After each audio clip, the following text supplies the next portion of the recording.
que estava em Filadélfia, mas hoje Filadélfia já passou. Para onde que Deus está mandando a carta hoje? É para a igreja que está em Guaratinguetá e especialmente aqui no Jardim do Vale. É para nós a carta, é para nós a exortação. E a exortação, como o Dom pode ver, é uma exortação à vigilância, que ele fala a todas as igrejas. São 7 igrejas e todas elas são exortadas a vigiar, a procurar andar na presença de Deus, porque a volta dele é certa e é rápida. Vem logo. Não vai demorar muito, não.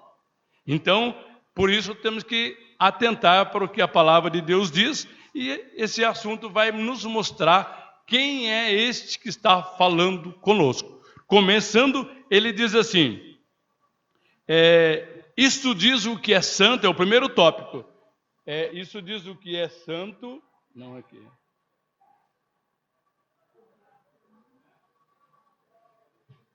Isso diz o que é santo, ou aquele que é santo.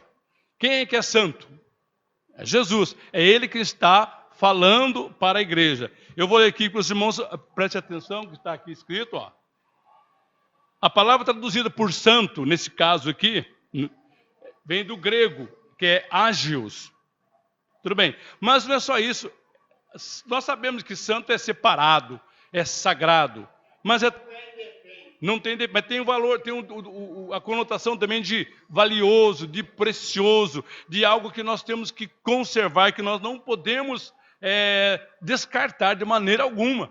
É algo valioso. É como nós cantamos o hino 196, né? Precioso para mim é Jesus.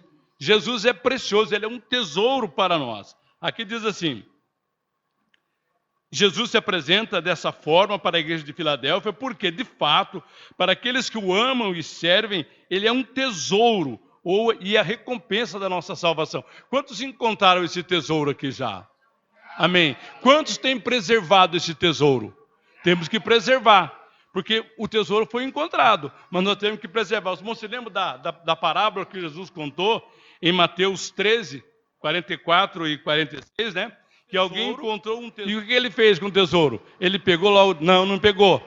Ele escondeu, foi e vendeu tudo que tinha para adquirir aquele campo e assim ficar com aquele tesouro. É a nossa vida. Quando nós encontramos Jesus, a gente se desfaz de tudo que é errado, de tudo que não é bom, de tudo que não agrada a Deus, para ficar com esse tesouro que é Jesus Cristo em nossa vida. Porque ele é o nosso tesouro. E como tesouro, tem que ser preservado. Está escrito isso em Mateus 13, 44, nós não precisamos ler porque já falamos sobre isso. Mas para nós obtermos esse tesouro, para continuarmos com ele, nós precisamos ser o quê? Precisamos ser santos. Porque esse tesouro, nós já vimos aqui, ele é valioso, ele é precioso, ele é sagrado, não é? E ele é santo. E nós devemos ser santos. Está escrito lá, ó, isso diz o que é santo. E se nós formos para a primeira carta de Pedro, no capítulo 1, nós vamos encontrar a passagem que diz, olha só. Todo mundo conhece, até 15 e 16. Mas como é santo aquele que vos chamou, sede vós também santos em toda a vossa maneira de viver. Porquanto está escrito, sede santo, porque eu sou santo. Foi Jesus quem falou isso, foi Deus quem falou. E Ele quer que nós sejamos santos como Ele é. Separados do mundo, né? Pessoas que têm valor, porque antes a gente não valia nada. Estávamos mortos, hoje nós temos um valor para Deus, mas temos que demonstrar isso através da nossa atitude, do nosso comportamento, do nosso aperfeiçoamento na palavra de Deus, a cada dia nos tornando cada vez mais separados do mundo e mais se aproximando de Deus. Não é isso, irmãos? Olha o que diz a palavra. Por que isso? Porque assim como Ele é santo, nós devemos ser. Porque a Bíblia diz que um dia nós o veremos e seremos como Ele é. Mas para isso temos que nos conservar santos, separados do mundo e mais próximo de Deus. Lembrando da palavra que disse o salmista Asaf no Salmo 73, ele diz assim, mas para mim bom é aproximar-me de Deus. Ele percebeu que a melhor coisa para a sua vida seria se aproximar de Deus, para ser melhor a cada dia. E a palavra diz lá em João, capítulo 1, né?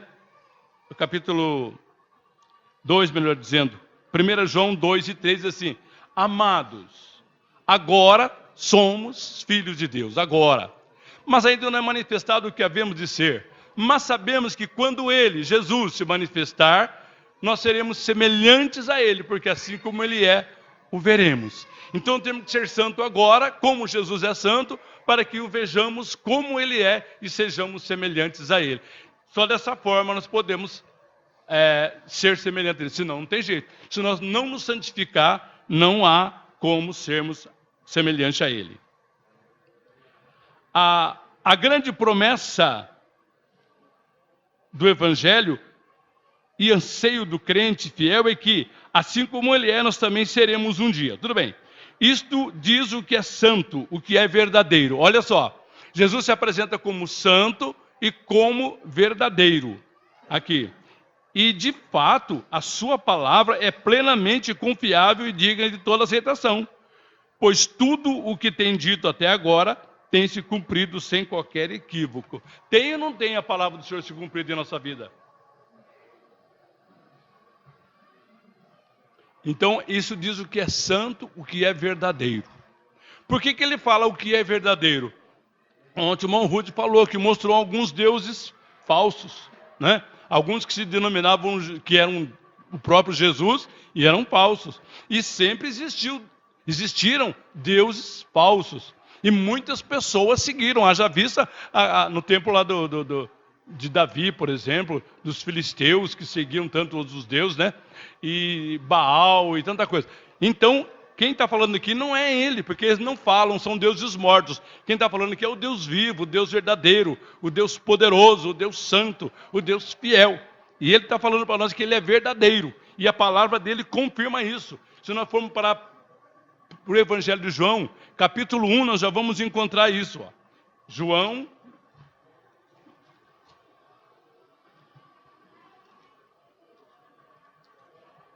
1,17 diz assim a palavra: porque a lei foi dada por Moisés, a graça e a verdade vieram por Jesus Cristo. O que veio por Jesus Cristo? A graça e a verdade. Então Jesus é a verdade, ele é o verdadeiro. E tem mais uma palavra que mostra que Jesus é verdadeiro. Primeira carta de João, nós lemos do Evangelho, agora a primeira carta, capítulo 5 e verso 20. E sabemos que já o Filho de Deus é vindo e nos deu entendimento para conhecermos o que é verdadeiro. E no que é verdadeiro estamos, isto é, em seu Filho Jesus Cristo. Este é o verdadeiro Deus e a vida eterna. Veja só, mas não tem como duvidar, mudar a palavra. É o que está falando para nós, é aquele que é verdadeiro. Como eu já falei, por que ele é verdadeiro? Porque ele, com o seu poder, criou todas as coisas, os céus, a terra, o mar e tudo que neles existe. Ele é verdadeiro porque ele disse que ele é a verdade e os outros falsos não conseguem fazer nada. Tem tantos deuses até hoje, muitos deuses falsos aí, mas são falsos. E quem vai nos levar para o céu não é Deus falso, é Deus verdadeiro. É o Deus que vive e que reina para todo o sempre. Diz assim: o que tem a chave de Davi, e o que abre e ninguém fecha, e fecha e ninguém abre. Olha só a expressão: ninguém abre e ninguém fecha. Ele tem todo o poder. Nós servimos a um Deus que é todo poderoso, irmãos. Ele não tem um pouco de poder, ele tem todo o poder. É só lembrar que no capítulo 28 de Mateus, o próprio Jesus disse, vamos ver lá, capítulo 28 de Mateus, e verso 18, diz assim, ó: e chegando-se Jesus, falou-lhes, dizendo: é-me dado todo o poder nos céus e na terra. Irmão, se ele tem todo o poder, alguém mais tem algum poder? Só ele tem poder. E ele é todo poderoso, ou seja, ele pode todas as coisas. Para ele não existe nada difícil, demasiadamente difícil. Para ele não existe nada impossível. Ele tem todo o poder. Por isso ele é chamado de onipresente, onipotente, onisciente. Onipotente porque ele pode todas as coisas. Nós podemos alguma coisa, mas nós somos limitados. E tanta gente aí tem muito poder, mas esses poderes são poderes passageiros, não são poderes eternos como o nosso Deus. Não é um poder que pode tudo, ele pode ter um limite, não é? O Donald Trump tem bastante poder, não tem? Mas é um poder limitado. E outros dirigentes de nações aí, grandes aí, têm poder, mas é um poder limitado. Eles estão limitados a esse nosso Deus que tem todo o poder nos céus e na terra. E a palavra de Deus confirma isso, quando fala que ele tem todo o poder. Alguém lê para mim, Jeremias 10:10. Ele é o Deus poderoso, eterno. Ninguém pode suportar. Não tem fim. E ninguém pode confrontar esse Deus, que ele tem todo o poder. Ninguém, nem o diabo. Ele não tem poder nenhum diante... O diabo não tem poder nenhum diante do nosso Deus. Ele é limitado. Digamos que ele tenha uma força, tá? Mas isso tudo é permissão de Deus, porque sem Deus ninguém tem nada. Ele é o Todo-Poderoso.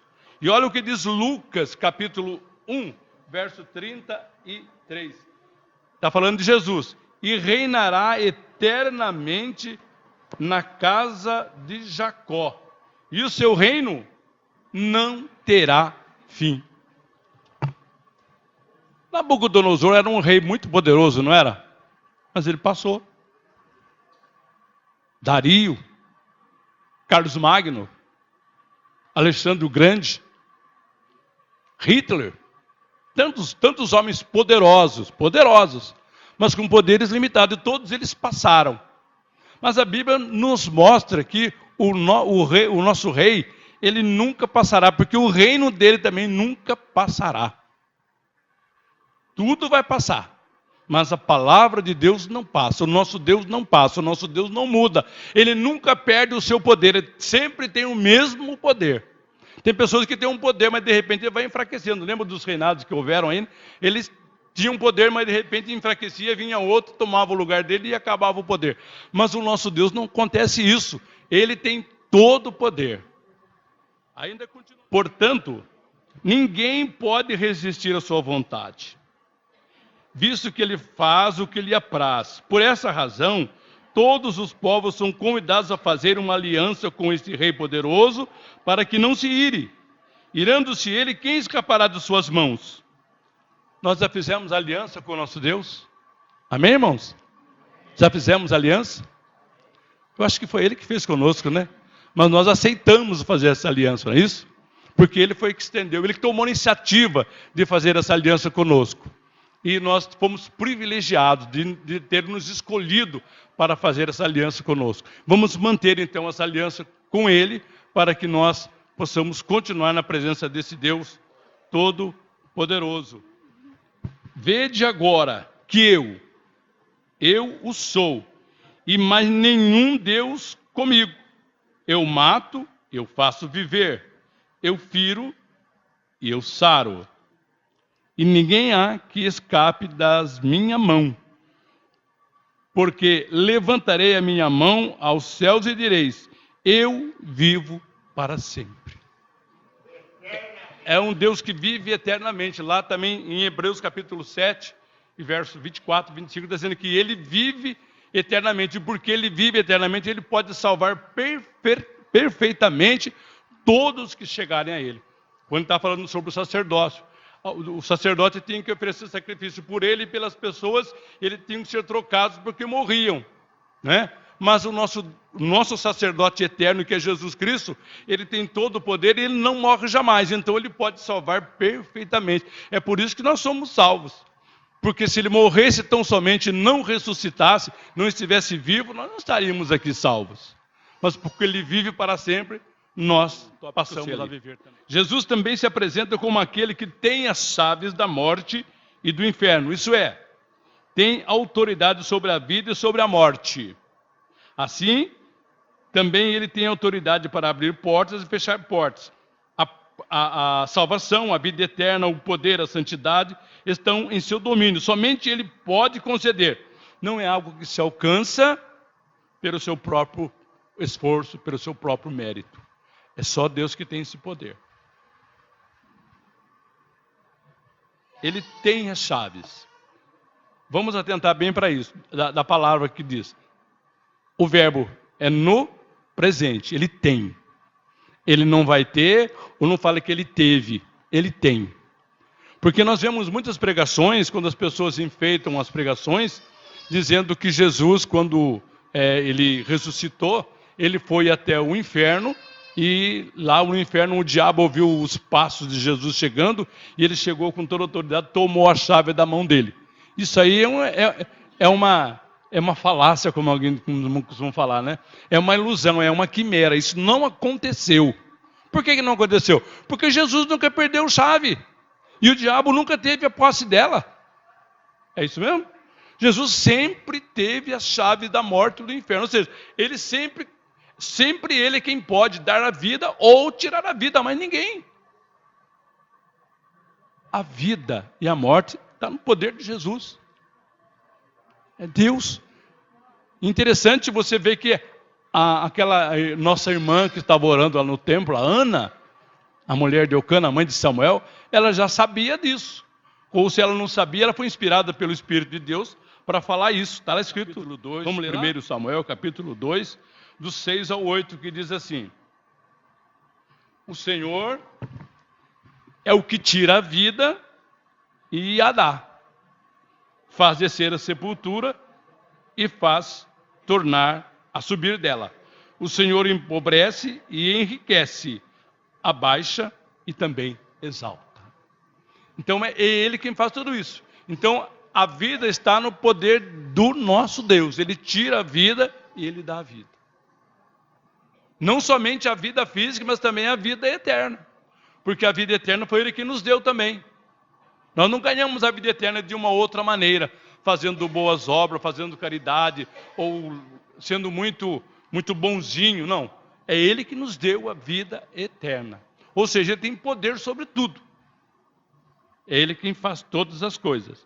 E como falamos, é Ele que tem as chaves da morte e do inferno. Ou seja, ninguém mais tem essa chave. Repito, o diabo nunca teve essa chave. Jesus sempre teve. Ele fala que e o que vive, fui morto, mas eis que estou vivo para todos sempre. Amém. Eu tenho as chaves da morte e do inferno. Eu tenho. O que é a chave de Davi? Quem que sabe explicar o que é a chave de Davi? Você sabe? Pode falar. O que é a chave de Davi? Autoridade. Davi é tido como o melhor rei que Israel já teve, né? O povo de Deus teve. Teve Josias também, que foi um ótimo rei. Mas Davi é falado em todas as ocasiões. Davi é sempre lembrado pelo nosso Deus. Depois de tantos anos, Deus ainda fala de Davi, né? Pode ver que tem alguns escritores que dizem assim: fulano de tal lá, filho de Davi. Você vai olhar, não é filho de Davi. Ele é filho do tataraneto de Davi. Mas é mencionado o nome de Davi, porque Davi teve toda a autoridade de Deus, né? E Jesus tem também essa autoridade. Por isso que ele diz assim: eu tenho a chave de Davi. Ou seja, eu tenho autoridade. Só que a autoridade de Jesus é muito maior que a autoridade de Davi ainda, não é, irmão? Eu tenho a chave de Davi. Eis que diante de ti pus uma porta aberta. Diante de quem que ele falou isso? Do anjo da igreja de Filadélfia. Os irmãos podem perceber na leitura que nas 7 cartas, ele sempre chama a atenção de um ou de outro.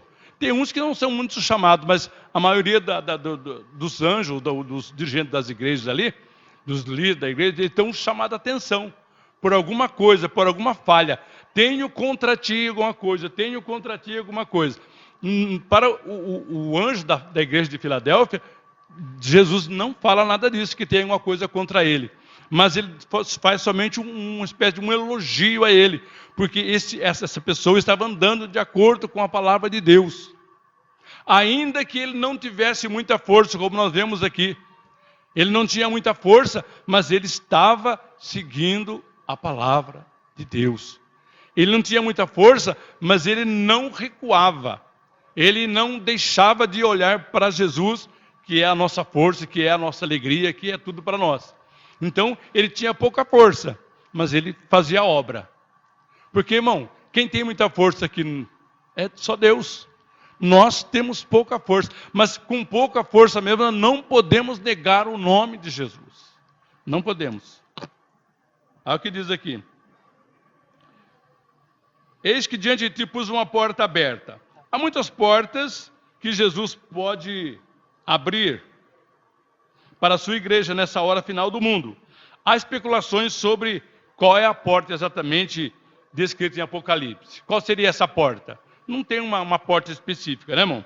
Eis aqui alguns tipos de porta que o Senhor pode abrir para os seus servos. A porta da salvação, que aliás já foi aberta para nós. A porta da salvação. Ou a porta estreita, é a mesma porta. A porta da salvação é a porta estreita mesmo. A porta pela qual nós entramos e devemos estar sempre permanecendo nessa porta estreita. E no caminho estreito. Jesus falou, porfiai pela porta estreita, pelo caminho estreito. Porque largo é o caminho que leva à perdição. Então, essa porta que ele nos abriu é a porta da salvação. É a porta estreita, pela qual nós passamos e entramos num caminho estreito também para chegar até o céu. Porta essa que poucos conseguem encontrar. Na verdade, não é que não encontra, até encontra a porta, mas não tem prazer de entrar por ela porque ela é estreita. É estreita. Porque as pessoas querem andar em caminhos largos. Que eles podem fazer todas as coisas. Portas largas que não precisam de renúncia. Irmãos, eu sempre falo, uma das coisas que mais impede as pessoas de receberem a salvação é justamente a renúncia.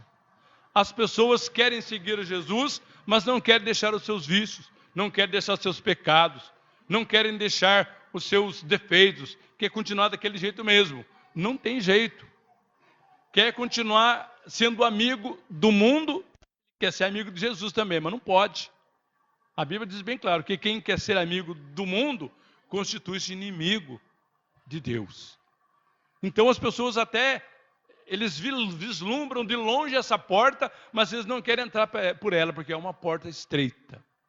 Mas é essa porta que nos leva até a salvação. Paulo passava pelas igrejas, evangelizava, depois ele voltava confirmando. E aqui diz assim, confirmando o ânimo dos discípulos, exortando-os a permanecer na fé, pois que por muitas tribulações nos importa entrar no reino de Deus. Ou seja, não é fácil mesmo entrar no reino de Deus, é por muitas tribulações. Por isso que a porta é estreita. Porque na porta larga você não encontra tribulações, não tem problemas. Você vai indo, é só prazer, né? É só alegria, vamos dizer, mas entre aspas, né? Alegria passageira. Alegria que não vai te levar a lugar nenhum na porta estreita, né? É a porta onde tem tudo que é bom para o nosso ego, para a nossa carne, mas não é bom para o nosso espírito. Mas para nós, a porta é estreita. Ela não é muito agradável para a nossa carne, mas agrada a Deus e vai nos levar à vida eterna.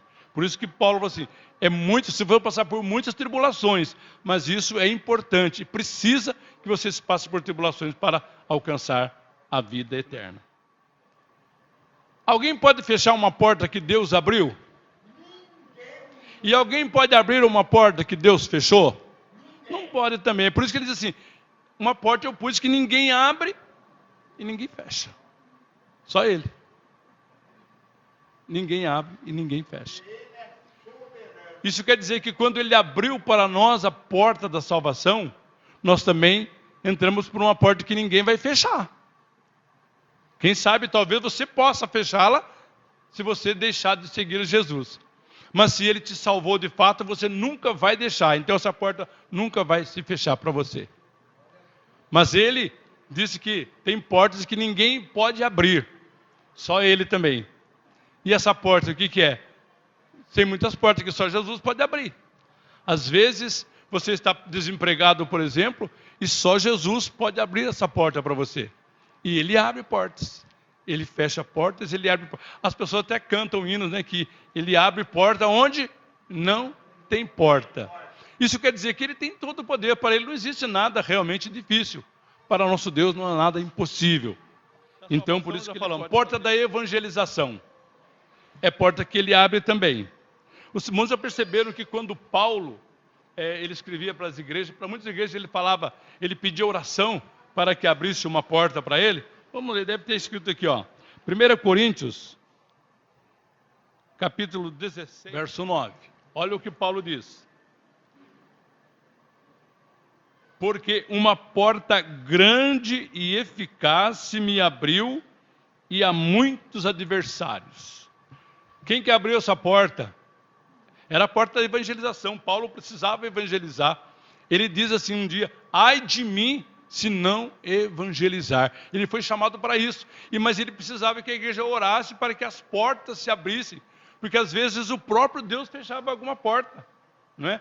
Ele precisava ir em algum lugar, Deus não permitia. Porque Deus sabia por que deveria fazer aquilo. Então, talvez ele não entendesse na hora, mas ele mesmo falou, Deus não permitiu. Quer dizer, Deus fechou a porta. Mas aqui diz que uma porta grande e eficaz se abriu. Mas existem muitos adversários, muitos que estão sendo contra. Mas isso não há problema, porque Deus estava no negócio. Se Deus tinha aberto a porta, Deus ia dar o escape para Paulo, né? Ainda 2 Coríntios 2:12. Ora, quando cheguei a Troade para pregar o evangelho de Cristo, e abrindo-se-me uma porta no Senhor, não tive descanso no meu ânimo, ou no meu espírito, porque não achei ali o meu irmão Tito. Isso não é o caso que nós estamos falando, mas tudo bem. Ele está falando assim, que abrindo-se uma porta no Senhor, o Senhor abriu mais uma porta para Paulo. E ele pedia oração para os irmãos para que a porta se abrisse. Vamos ler aqui agora outra coisa aqui. Colossenses 4:3. Ele começa dizendo assim, vamos ler para a gente entender melhor o verso 2. Perseverar em oração, velando nela com ação de graças, orando também juntamente por nós, para que Deus nos abra a porta da palavra. Olha, é a porta da evangelização, a porta da palavra. A fim de falarmos do mistério de Cristo, pelo qual estou também preso. Então, ele orava para que Deus abrisse. Mas Deus não podia abrir sem oração? Com certeza. Mas ele pedia oração é necessário. Ele pedia oração para que Deus abrisse a porta da palavra. Porque, irmãos, Paulo não era um super-homem. Nenhum de nós somos. E ele também não era. Ele não podia ter confiança. Eu sou um grande evangelista. Não precisa nem de oração. Eu vou lá e falo e acontece, vai haver muita salvação. Mas não pensava nisso. Ele era humilde, ele sabia que precisava da oração dos irmãos para que Deus abrisse a porta. Deus quer abrir porta, mas Ele quer que nós oremos também. Nisso, nós precisamos orar em todo o tempo. Para tantos outros assuntos, especialmente para isso também, para que Deus abra a porta, por exemplo, para os nossos missionários. Nós enviamos missionários para pregar a palavra, mas precisamos orar para que Deus abra a porta da palavra, para que eles possam falar ousadamente a palavra de Deus e não sejam envergonhados e possam ganhar muitas almas para o reino de Deus. As portas serão abertas, mas nós precisamos orar. A porta de escape. Há no texto, isto é, na carta da igreja de Filadélfia, uma forte ideia de escape das tentações, preservação, conservação da alma diante de todas as calamidades que vêm sobre o mundo. E vem mesmo, irmão, muita calamidade sobre o mundo. Nós estamos vendo aí. O irmão já falou sobre isso. Consequentemente, sobre os ímpios. Dessa forma, uma porta que o Senhor abre para os seus servos é justamente o escape, preservando assim os nossos pés de queda e nos livrando dos laços do inimigo. Nós precisamos dessa porta de escape também. Foi o que Deus falou também para o anjo da igreja de Filadélfia. Ele pôs uma porta aberta, que ninguém pode fechar, mas ele também deu um escape na hora da tentação. Então nós precisamos disso. Leiam comigo, por favor, Apocalipse 3. O que está falando aí? De livramento, né? De escape. A tentação vem sobre todo mundo, mas para o anjo da igreja de Filadélfia, ou seja, para a igreja de Filadélfia havia uma porta de escape que Deus abriria. Paulo disse assim, que não veio sobre nós nenhuma tentação senão humana, mas Deus é poderoso para, juntamente com a tribulação, com a tentação, abrir uma porta de escape, para que nós possamos escapar. Amém? Está escrito lá, Salmo 116, 8. Porque tu, Senhor, livraste a minha alma da morte, os meus olhos das lágrimas e os meus pés da queda. É Deus abrindo portas, é Deus nos livrando, é Deus nos guardando, enquanto as outras pessoas estão sendo enredadas pelo mal, né? Pela tentação, e nós estamos sendo preservados. Nós estamos guardando a palavra do Senhor? Ele guardou. Jesus estava dando testemunho de que ele guardou a palavra e não negou o nome, tendo pouca força. Nós também não temos muita força, mas temos que guardar a palavra e não negar o nome de Jesus. Como é que se nega o nome de Jesus? Fala assim, eu não conheço Jesus? Não é só assim não, né? É através da nossa atitude, do nosso testemunho, do nosso modo de andar, de falar, de nos conduzir aí na sociedade. Nós podemos negar o nome de Jesus. Fala uma coisa e age de maneira diferente, está negando o nome de Jesus. Nesses últimos dias, o Senhor tem compromisso com aqueles que são dele.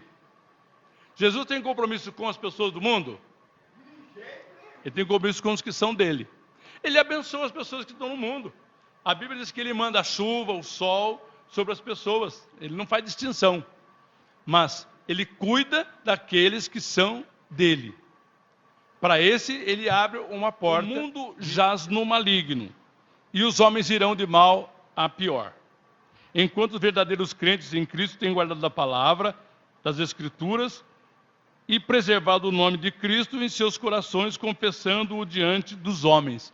Temos que confessar a Jesus Cristo diante dos homens. Nós não podemos ser covardes, né?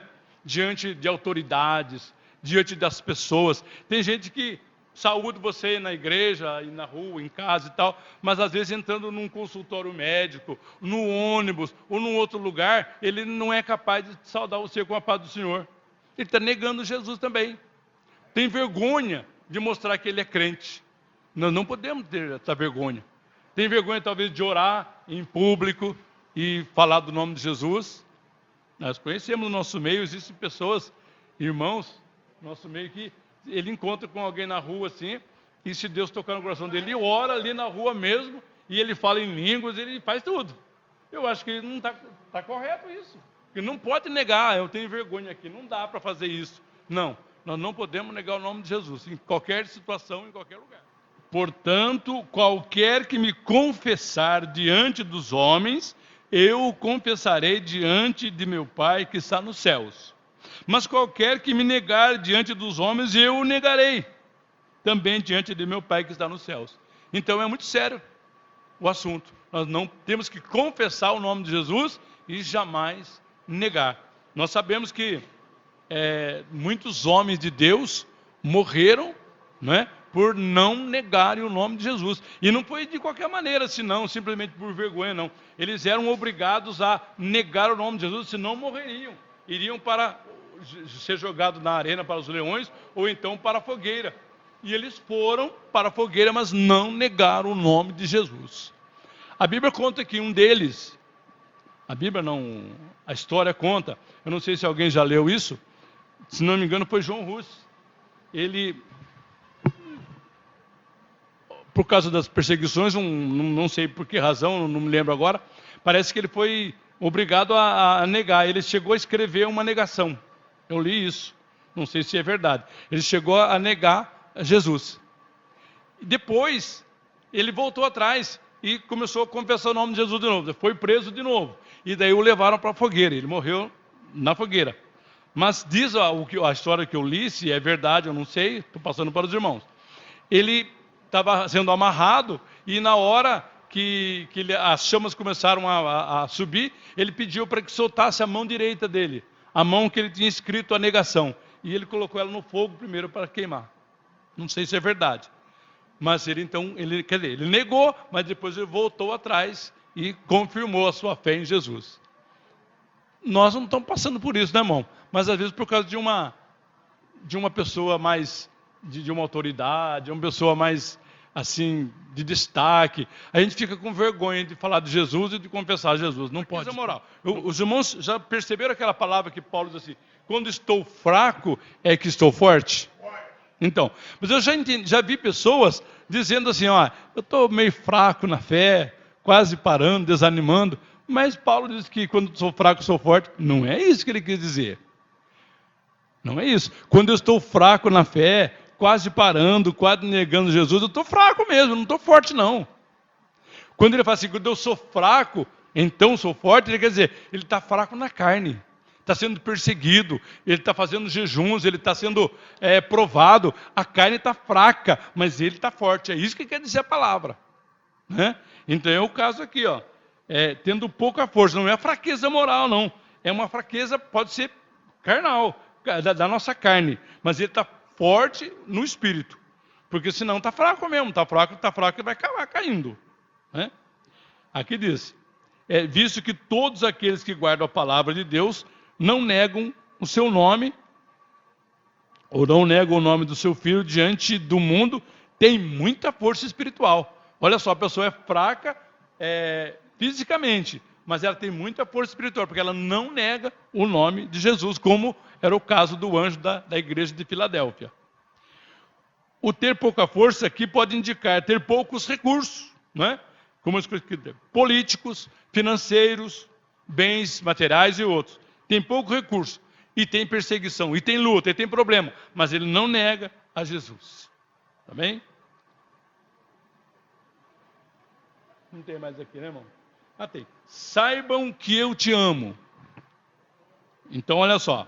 Tendo pouca força, guardasse a minha palavra, não negasse o meu nome, e saibam que eu te amo. As pessoas deveriam olhar para aquele homem lá, da igreja de Filadélfia, e saberem que Jesus o amava, assim como olham para nós e devem perceber que Jesus nos ama. Sabemos que na sinagoga de Satanás aqui, são os judeus não convertidos, como os fariseus e saduceus da época de Jesus, que cinicamente se infiltravam entre os discípulos. O mesmo se aplica aos falsos cristãos dos nossos dias, pois chegará um momento em que Deus deixará bem evidente aqueles que são de fato seus servos e aqueles que não conhecem. Lá está escrito isso, que existia umas pessoas ali que eram da sinagoga de Satanás, ou seja, não era do povo de Deus. Não era do povo de Deus. Eram pessoas que se diziam judeus, mas mentiam. Não eram judeus. É como hoje tem crentes que se dizem crentes, mas eles mentem, eles não são crentes de fato. Ou se são crentes tão somente, mas não são salvos. Porque crente é uma coisa e salvo é outra. Deus não está preocupado com crente, está preocupado com salvo. Ou seja, Deus não tem compromisso com crente somente, mas sim com salvo, crente salvo. Porque crente todo mundo é. Né? Então, olha aqui, tem pouca força, mas é crente, mas é salvo.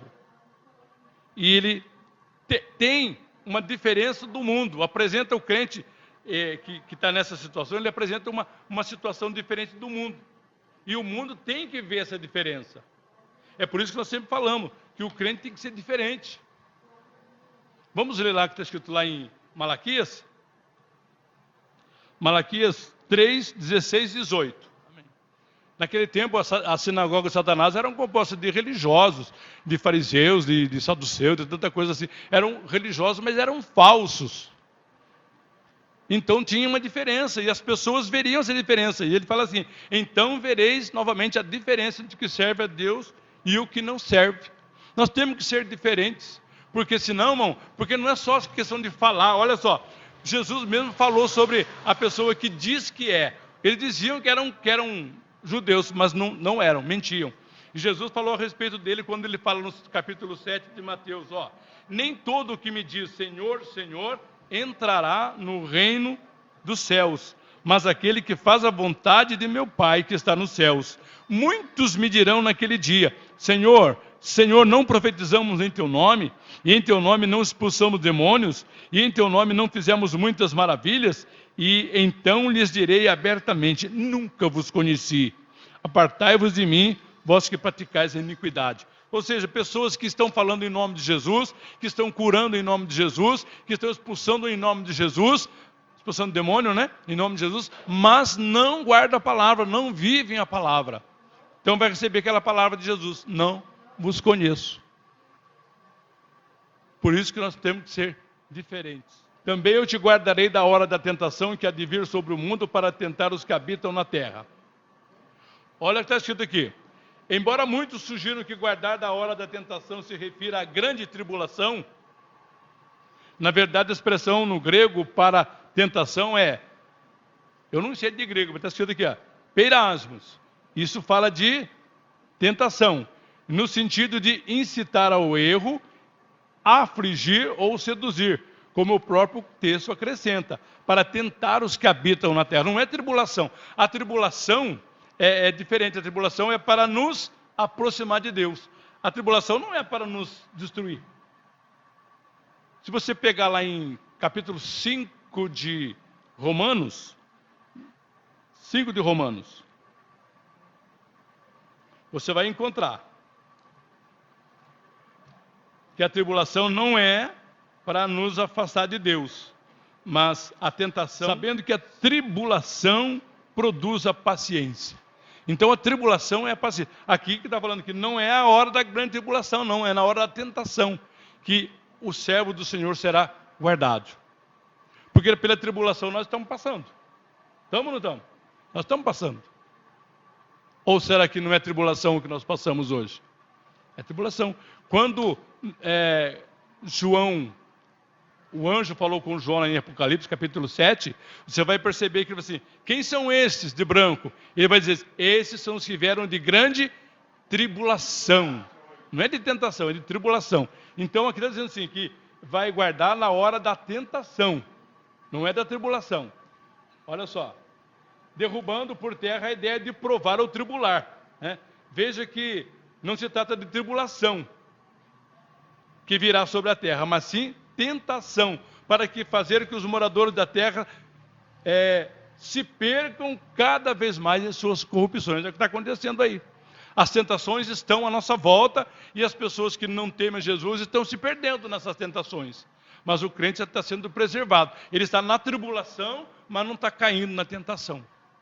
É isso que ele está falando aqui. Por isso, Deus lhes enviará a operação do erro para que creiam na mentira, para que sejam julgados todos os que não creram na verdade, antes tiveram prazer na iniquidade. Então esses serão banidos da face do Senhor. Mas para nós a palavra de Deus é diferente. Ele diz que há aqueles que estão nos atribulando, né?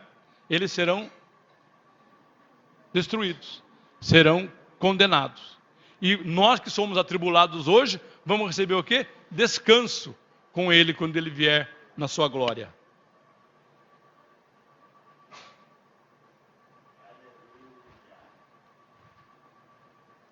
Aqui o irmão escreveu aqui, e eu concordo plenamente, que diz aqui, perceba que os erros da escatologia moderna fez com que os homens se preocupassem mais com uma tribulação e com um anticristo que podem vir sobre a terra do que sobre o pecado, do que com o pecado, o qual pode de fato levá-los ao inferno e à condenação.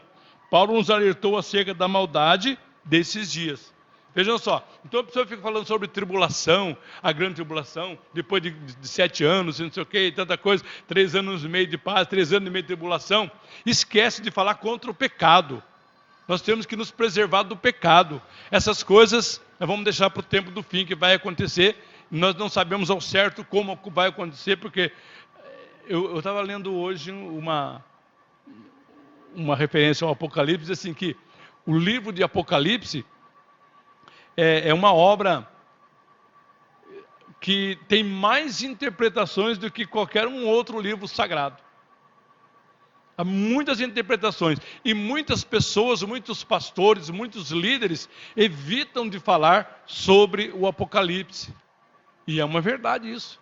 Porque se a pessoa não tiver o discernimento, não buscar a direção do Espírito Santo para entender aquilo ali, vai entender tudo errado. Porque o que a palavra quer dizer? Apocalipse, para começar, já leva aquele nome, todo mundo acha um nome feio. Apocalipse, Apocalipse é revelação, simplesmente. É Jesus se revelando a João, se revelando às igrejas, se revelando a nós. Não é? Não é nada demais, não é nada de acontecimentos terríveis, não. Não é só isso. Isso vai acontecer, já está acontecendo, não é? Não vai acontecer somente, já está acontecendo. Quanta coisa terrível acontecendo aí.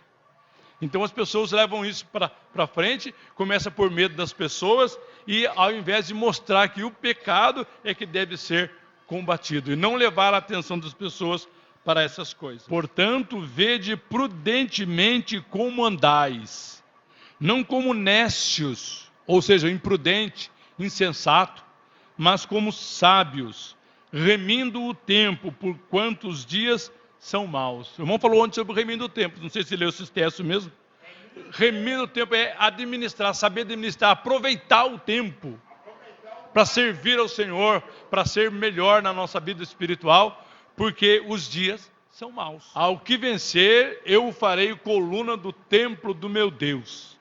Após exortar a igreja de Filadélfia a perseverar, o Senhor afirma que traz consigo a coroa, a recompensa de glória ao crente que vencer a batalha. Então nós sabemos que só vamos receber a coroa se vencermos a batalha. Está escrito lá, é o texto mais conhecido, né? Eis que venho sem demora. Guarda o que tens para que ninguém tome a tua coroa. O que é que nós temos? O que é que Deus manda guardar? O carro, a casa, o terreno, né? A conta no banco? Não. Não guarda o que tem. O que é que nós temos? Nós temos a salvação. Nós temos Jesus. Nós temos a paz, nós temos a alegria, né? Tudo isso que nós temos que guardar isso e não perder. Não podemos ser indiferentes a essas coisas, tratar como pouco caso. Temos que guardar como um tesouro e não deixar ninguém tomar de nós. Porque o inimigo, a ação dele, a atitude dele é isso, é querer tomar isso de nós para que nós venhamos a perder a nossa salvação. Mas nós não podemos perder. Nós temos que preservar. Já aprendemos aqui que é um tesouro que nós devemos preservar, guardar com muito carinho, porque é precioso, é Jesus. Então, vamos guardar o que nós temos. Não vamos deixar que ninguém venha tomar a nossa coroa. Porque, olha, veja bem, nós temos a palavra, nós temos a esperança, nós temos a comunhão uns com os outros. São coisas que nós devemos guardar, que devemos conservar e não perder. Não é isso? Para que ninguém tome a coroa, porque senão a gente pode perder a nossa coroa. Lembrando que a coroa só é dada a quem vence. Não é? Antes da batalha, ninguém vai receber coroa. Lembra daquele hino? Depois da batalha, me coroará. Depois da batalha, me coroará. É depois da batalha, não é antes. Ninguém vai ser coroado antes da batalha, é depois. Mas tem que vencer, tem que ser até o fim. Aquele que perseverar até o fim será salvo. Irmãos, o que será que ele quis dizer com coluna do templo dele?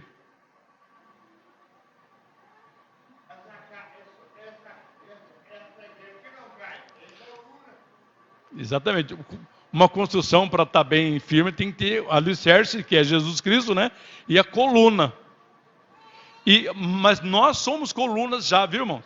A Bíblia diz, a gente costuma às vezes falar assim, já ouvi gente falar, porque o círculo de oração é a coluna da igreja. Não está escrito isso não. A coluna da igreja quem é? É Jesus que sustenta a igreja. A igreja é a coluna da firmeza e da verdade. Então nós como igreja nós temos que sustentar a verdade. Não podemos deixar cair por terra a verdade. Temos que preservar a verdade, conservar a verdade. Nós somos a coluna e esteio da verdade. Está escrito lá em Timóteo. Vamos ler? Para a gente não falar da palavra de nós mesmos. Se a igreja não sustentar a verdade, quem é que vai sustentar? Quem é que vai dizer que Jesus é a verdade? O mundo não vai dizer. O mundo nem acredita em Deus, a grande parte do mundo não acredita, fala só nele, mas não crê realmente nele. Mas a igreja sim, a igreja está preservando isso e mostrando ao mundo que Jesus é a verdade. E que ninguém pode ir até Deus senão por Jesus. Então está aqui, que nós devemos continuar falando da verdade, sendo parte importante da igreja, que é a coluna. A coluna é uma parte vital, uma parte importante, é uma parte que ninguém tira. Aqui não tem como. Ó. Ele afirma que será colocado como coluna no seu tempo, de onde nunca será removido. No sentido físico aqui, quem é que pode remover uma coluna da igreja? Que é difícil, né, irmão? Tem que destruir toda a igreja. Agora, no sentido espiritual, é mais difícil ainda, porque quem está lá com Jesus, como coluna do templo de Deus, nunca vai sair lá. Estará para sempre com o Senhor. E é isso que nós almejamos. Mas para isso nós temos que atentar para tudo que foi falado aqui, para sermos santos, mantermos comunhão uns com os outros, guardar aquilo que nós temos. Quando fala fiel também até a morte, irmão, a gente tem que entender duas maneiras. Ser fiel até a morte. Pode ser até a gente morrer, até chegar o tempo de morrer, ou pode ser fiel até que alguém te ameace de morte e você tenha que sustentar que você é crente em Jesus, que você ama Jesus, que você serve a Jesus e que você não vai negar o nome dele. É difícil, mas é assim, até a morte. Ser fiel até a morte, dar-te-ei a coroa da vida. Então a coroa da vida está preparada. E que outra coisa, irmão, é bom lembrar, a gente fala assim, às vezes as pessoas não entendem, não existem 3 coroas no céu, coroa da vida, coroa de glória e coroa do que mesmo? Da justiça. Tem gente que pensa que vão colocar na cabeça 3 coroas. Não é isso. A coroa da vida, a coroa de glória, a coroa de justiça é uma só. E não é coisa física, é a salvação. É a salvação das nossas almas. Não é isso? Ou será que no céu vai ter coroa mesmo de verdade? Coroa assim? Parece que não, né, irmão? Tem pessoas que creem nisso, irmão. Que tem coroa lá e com pedras preciosas. E quem trabalhou mais vai ter mais pedras, mais bonita. Eu não creio que seja assim, irmãos. Não creio. A palavra não dá essa explicação. Então a gente não pode falar isso. Amém? Vamos então preservar aqui esse tesouro. Voltando lá atrás, quando nós vimos, né? O tesouro que nós encontramos um dia, vamos guardar, vamos preservar. É valioso demais. Não é como um tesouro qualquer que se tem no mundo, não. É um tesouro especial, sagrado, santo, valioso mesmo. Vamos conservar esse tesouro. Vamos conservar a nossa vida em santidade, largando todas as coisas que são do mundo, procurando servir melhor ao Senhor, manter a comunhão uns com os outros, o amor uns pelos outros, né? Suportando uns aos outros, porque eu creio que o anjo da Filadélfia estava dentro de tudo isso aí. Por isso que ele recebeu aquele elogio de Jesus. Porque senão, Jesus diria a ele, olha, eu tenho contra você isso. Mas Jesus não falou nada para ele. Será que nós podemos viver de maneira tal que o Senhor não encontre nenhuma coisa contra nós? É difícil, né, irmão? Mas nós podemos tentar melhorar cada dia mais para melhorarmos as nossas atitudes perante o nosso Deus. Quem tem ouvidos, ouça o que o Espírito diz às igrejas. Nós temos ouvido, irmãos? Vamos ouvir, vamos guardar o que o Espírito tem falado através da palavra, porque assim, nós somos deficientes, cada um tem a sua deficiência, ninguém é perfeito.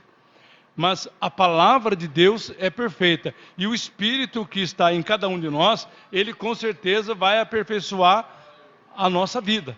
É ele que aperfeiçoa tudo, né? Porque a palavra, ela é pregada. Mas se nós não atentarmos para ela, se nós não procurarmos obedecê-la, guardá-la, viver essa palavra, não vai ter muita valia para nós. Podemos ouvir palavras lindas, estudos maravilhosos, se a gente não guardar, não vai resolver nada. O importante de tudo é isso que está escrito no final aqui. Quem tem ouvidos, ouça. Mas quando ele fala esse ouça, não é ouça de ouvir simplesmente não. Esse ouça tem o sentido de guarda a palavra. Amém? Que Deus abençoe a todos, em nome de Jesus.